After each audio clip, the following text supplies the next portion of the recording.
माननीय राहुल गांधी जी, यह देश आपके पिताजी का नहीं है, यह देश आपके दादी जी का नहीं है, यह देश आपके नाना जी का नहीं है, आपके परनाना जी का नहीं है कि आप कुछ भी बोलेंगे और इस देश की जनता सुनती रहेगी।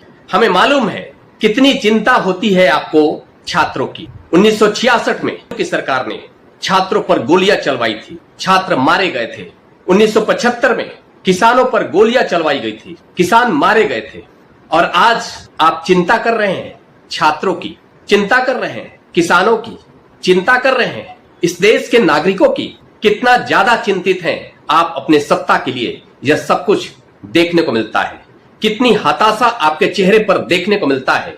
किस प्रकार से आप अराजक होकर के एक एलओपी की भूमिका निभा रहे हैं, इस देश की जनता बहुत ही अच्छे से देख रही है।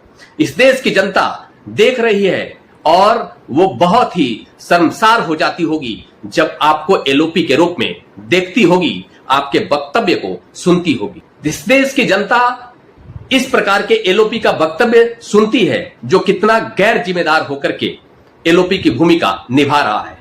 किस प्रकार से होम मिनिस्टर के लिए उसके मुंह से शब्द निकलते हैं, यह सब कुछ इस देश की जनता देख रही है। आप ज्यादा समझाने का कोशिश ना करें। यह देश लाखों स्वतंत्रता सेनानियों के खून पर सींच करके और यह देश बना है, इस देश की स्वतंत्रता मिली है। इस बात को दिमाग से निकाल ले कि यह देश आपके किसी व्यक्ति का है, आपके पिताजी का है, आपके नाना जी का है या फिर आपके परनाना जी का है।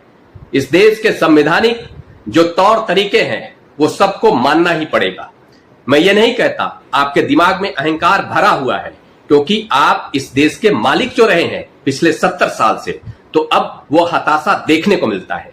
आपको लगता है कि मुझे ये कानून बताएंगे, ये सब कुछ हमारे तो प्रजा थे, ये सारे हम तो इस देश के राजा रहे हैं, हम तो इस देश के शहजादे हैं।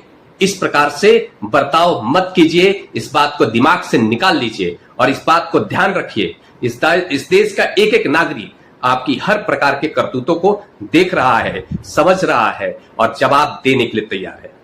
नमस्कार।